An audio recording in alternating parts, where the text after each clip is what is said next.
Good morning, everyone. My name is Maya. I run a studio here in Berlin called Pottery to the People.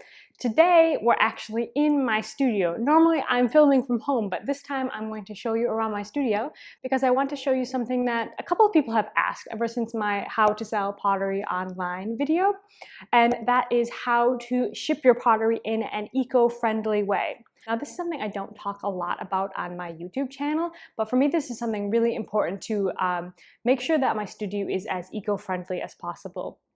So a couple of other things that we do is we recycle all of our clay, we dispose of our toxic materials responsibly, we only use green energy to fire the kilns and to run the lights and everything, and I also wanted to use no plastic in my packaging.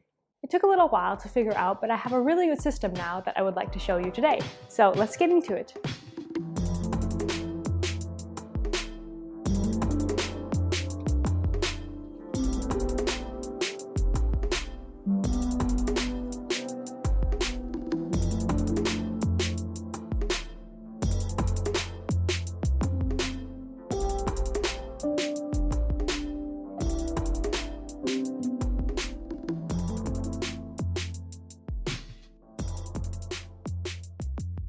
Oh my god, it is so much stuff.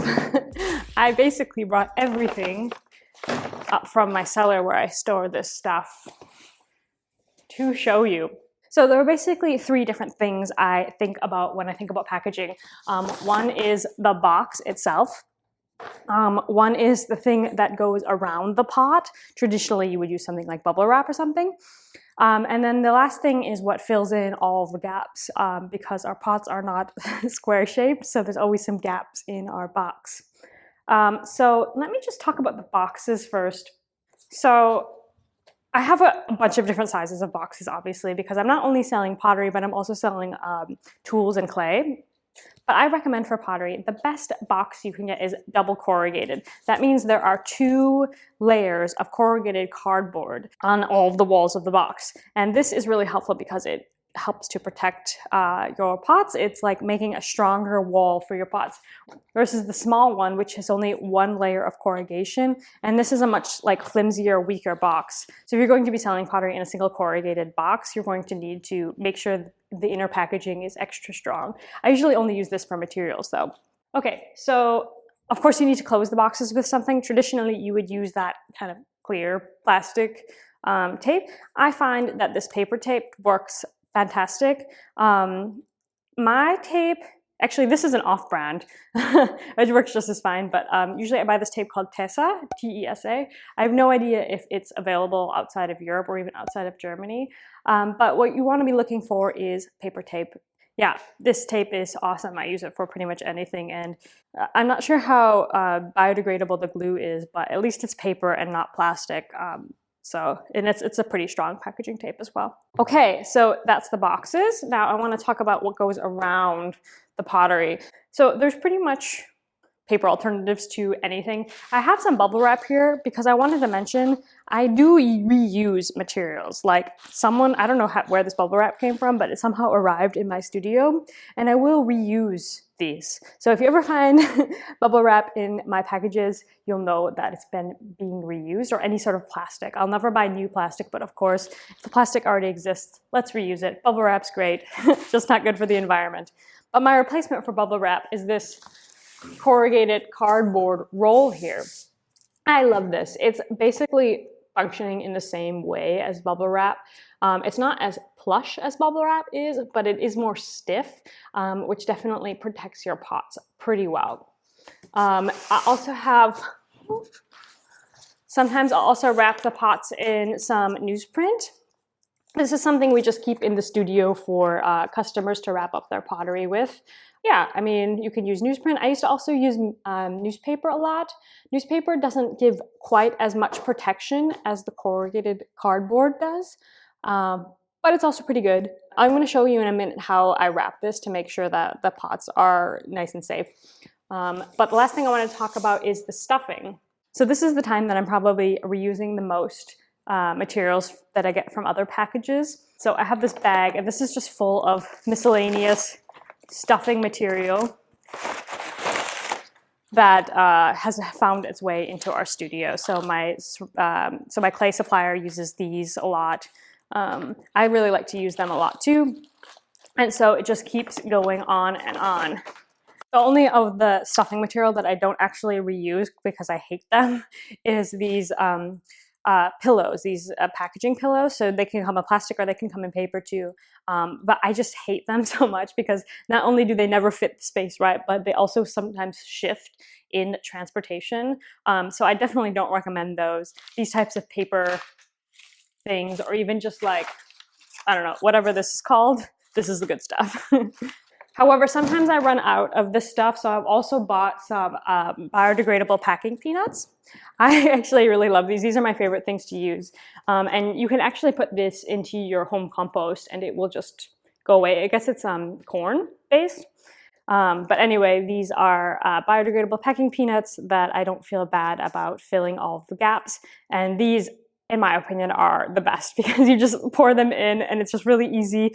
They fit all the crevices. Sometimes I have to like cut these up to fill bits. So I love to use these, but of course I'm gonna always default to reusing first before I'm using up my packing peanuts. So that's all the materials I use for packaging. So let me demonstrate how I actually go about packaging up some pots. So I'm going to start with first wrapping up my pot in some corrugated cardboard. What I like to do is always give the handle a little bit of extra cushion, the handle or the nose, or if you have anything else that's sticking out, you want to give it a little bit extra protection. So I'm actually going to start the layer just on top of the handle, and this gives it an extra layer than the rest of it.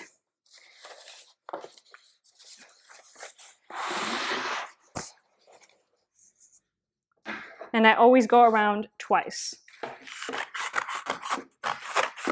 So you can see how the handle actually has 3 layers there. However, this is a bit too long for my pot, so it's a bit wasteful.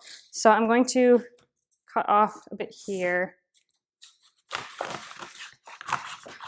It's too tall for my pot, basically. So now I want to have like, I don't know, half the pot on either side or half the diameter of the pot on either side of the pot itself, right? So it's like just a little bit on either side. Then again, I'll start at the handle and just roll it up.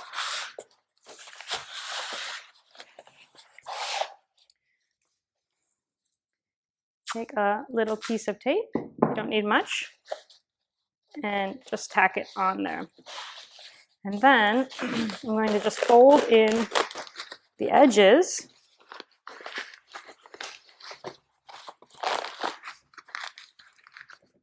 so that it's this nice contained little unit. It's not so pretty, but it definitely protects your pot super well. And I think customers appreciate that more than some extra pretty packaging.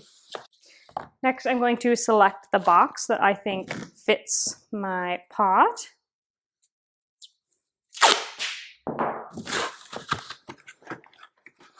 Close one side of the box. So I always do one across first. And then I'll do a longer one along the opening. So like that. And then I want it to go up pretty far, so I make sure that this bottom is not going to pop open. And then I can use either my stuffing that I have here, or I can use my packing peanuts. I'll just show you with my packing peanuts. So always want to put a little bit of stuffing at the bottom. So this is, I don't know, about a centimeter or 2 of space at the bottom cushion. And then I'm going to put my pot in. I'm making sure that there's space between the top of my pot and the top of the box so I can put another layer of packing peanuts. And then I'm going to add the packing peanuts all around it. You see how easy that is? I mean, I just love these packing peanuts. They're great. So I just want to make sure that they're basically up to the top and a little bit over, because what happens is when I close it, they're going to get compressed and it's going to get really firm in there.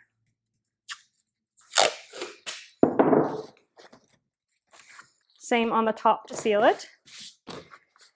Of course, for the shipping label, I'm also using paper, so that's just fine. And that's pretty much all there is. I mean, one thing you want to do after you're done with each pot is give it a little shake. Make sure nothing's moving around in there. The main thing about making sure that your pot is safe is that there's no room for it to wiggle around and bump up against the edge. You don't want the packing peanuts to shift all to one side and then it's exposed to the edge of the box and then it can get damaged. So you want to make sure that when you shake it, there's no movement at all. Yeah, and that's pretty much it. I mean, it's just about finding the right materials that are going to protect your pot as best as possible, that are also from an eco-friendly source.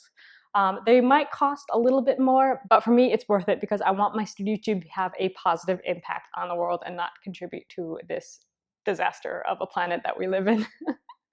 So I hope that that was helpful for you. That's it for me today. If you want to learn more about me and my studio, you can find me over on Instagram at Pottery2People. Otherwise, I will see you in the next video. Bye, friends.